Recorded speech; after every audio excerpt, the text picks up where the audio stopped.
Hey guys, my name is Jeremy Walters, and I'd like to take a few moments of your time this evening to address a few topics. This coming Wednesday evening, we're going to be hosting a workshop at Austin Executive at 7 p.m. in the main Pilot's Lounge called Breaking the Chain. It's an interactive, group-guided discussion on aviation safety. What we do is we look at the links of the chain that leads from the beginning of a flight to an incident or an accident. And we try to focus on what we can do to improve safety by taking away the human factors and aeronautical decision elements of each scenario. We host this event once every 3 to 4 months at Georgetown, Executive, and down in San Marcos. This time, Executive is in the chute. And also the topic of discussion this go around is going to be IFR Decision Making. And I will say that if you are getting ready to take an instrument check ride, this is a great event for you to come participate in because it's scenario based on a real world situation where you can get backed up into a corner on a IFR flight. I'd like for you, if you haven't checked it out, go to my YouTube channel, All American Aviation, and look at the video starring Mr. Wade Shoup and Elaine DeMuni, and look at the video called Diverting to an Airport. We're going to use this particular scenario for our event Wednesday evening, and we're going to look at all of the bad decisions that Wade and our pseudo scenario made that could get you backed up into a corner. And it's going to be decision and discussion points for each poor decision point made on that scenario. What am I trying to do? What am I trying to accomplish? Well, first of all, this is a Wings credited event. So if you attend and you're part of the FAST team or you're part of the Wings program, you get Wings credit for this event. There's a bigger picture of what I'm trying to accomplish with all of my involvement in social media and with all of you, and that is to make aviation as best as I can. I've got an aviation YouTube channel, and I do this event, and I teach, and I'm heavily engaged, and there's some other things that I've got going on that I'm involved with. The overarching agenda is to promote aviation education, safety, adventure, but specifically the American Aviation Dream. Now, what exactly is that? Well, let me just say one thing real quick. I have been throughout this world all over the place, and I have seen some really interesting cultures out there. I've been all over the world with the military, and I will tell you that what we have right here in America is something very special. There are a lot of things that are special in America, but I lean heavily toward general aviation, and that's where I'm going with this. General aviation in America is unique. It is an anomaly, and it is very special. And it's something we can't take for granted. We have some incredible freedoms to be able to go and have a great time in an airplane, whether it's to go out and fly in the mountains, get in a helicopter, go fly a gyroplane, or go out on the lake. We have all sorts of freedoms, and it's very important that we do our part to educate ourselves and take care of each other. In the military, one of my final jobs was a company commander. When I left Afghanistan in 2013, I brought home the 58 soldiers that I took command of all in one piece. And as a commander, you grow a team, and you take the talents of everybody on your team to accomplish a common goal.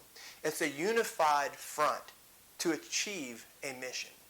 Well, I want to bring some of that to all of you who have decided to follow and be a part of this particular mission I call All American Aviation, to be a part of that team.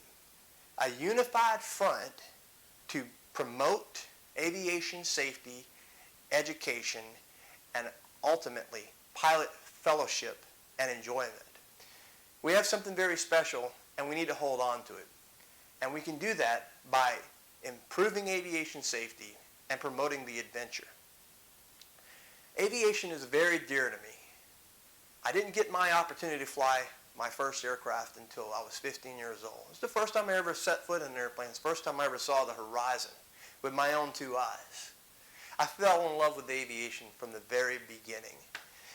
And I didn't have a lot of funds Mom and Dad, we came from a small town. Mom and Dad were middle-class individuals, and we got by. And I told my mom and dad that I wanted to fly. And they said, well, that's great, but you're going to have to go out and get it yourself.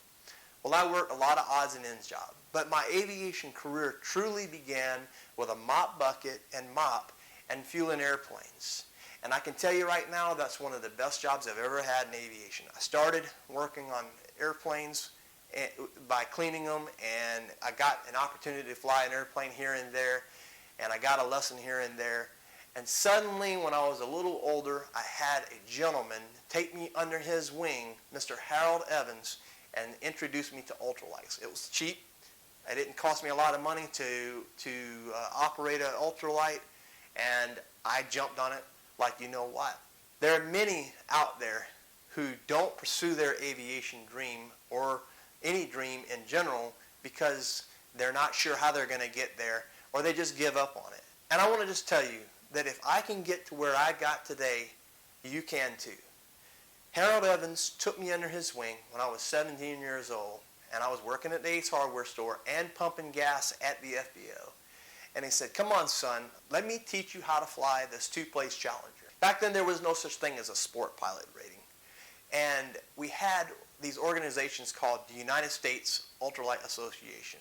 And the FAA gave these agencies the authority to designate basic flight instructors and advanced flight instructors under Part 103 to teach in two-place ultralight vehicles so that people that are operating ultralights would be safer.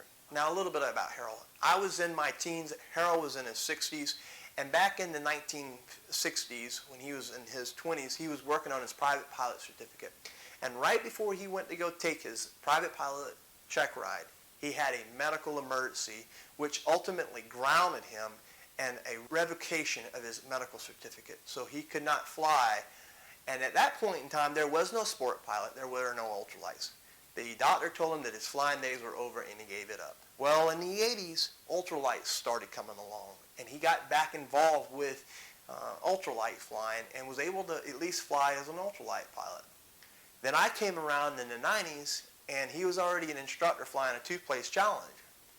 He took good care of me, and he soloed me in a two-place Challenger on August the 29th, 1997. It was an awesome event. Well, I was only 18 years old at the time, and I was looking for something more. And about a year later, I made a decision to go hardcore into general aviation and just go all the way. And that's what I did. And Harrell was right there coaching me, mentoring me, telling me to do it. While there were a lot of people telling me, oh, you don't know what you're doing. That's silly. You don't need to be doing that. Well, Harrell told me to do so. Well, fast forward 2 years later, I'm now a commercial pilot working on my CFI. And I start getting an inkling. I said, Harrell, why don't you just try to see if you can get your FAA medical back? And he was like, no. I'm not going to do that. I'm not going to have them tell me no again. I said, well, I understand that respect, but I think you should try. He says, no, I'm not going to do it. It's an old dream, and I'm not going to do it. Well, about a year later, I finally had my CFI certificate, and I was busy teaching and all that sort of stuff. And I get a phone call out of blue, and he says, guess what? And I said, what? And he said, I have a third-class medical. And sure enough, I was a minted CFI, and about a month later, we got together, and I started training the man that taught me how to fly for his private pilot certificate. About a month later, he went and took his check ride and passed. The point of that story is, what goes around comes around. And taking care of people in aviation yield you to be taken care of at some point. And you never know how that's going to work out. Aviation karma is a very real thing. And you never know how events are going to transpire so that you can get to where you want to get in your career. So my overarching theme to all of you, and part of my YouTube channel, this workshop series that I'm doing, all of my flight instruction, and just being involved and engaged in aviation is to never give up on a dream under any circumstances, because somehow I went from a kid who couldn't afford to make his payments on his truck to becoming a flight instructor and finding a way to get in an AH-64 Apache helicopter, pulling 100% torque, bumping transients, responding to troops in contact in Afghanistan, supporting American troops on the ground. And that could not have happened without the guidance, the leadership, and the mentorship by many who have been involved in my life. And I want to give back. And that's what this mission is about.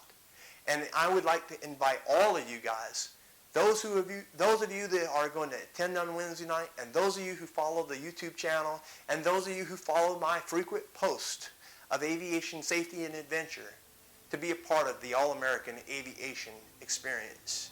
This campaign is to promote aviation safety, education, adventure, and above all, the aviation dream. So I'd invite you to come along as I continue this adventure. And I appreciate every supporter, every follower, every student, every mentor that I've ever had.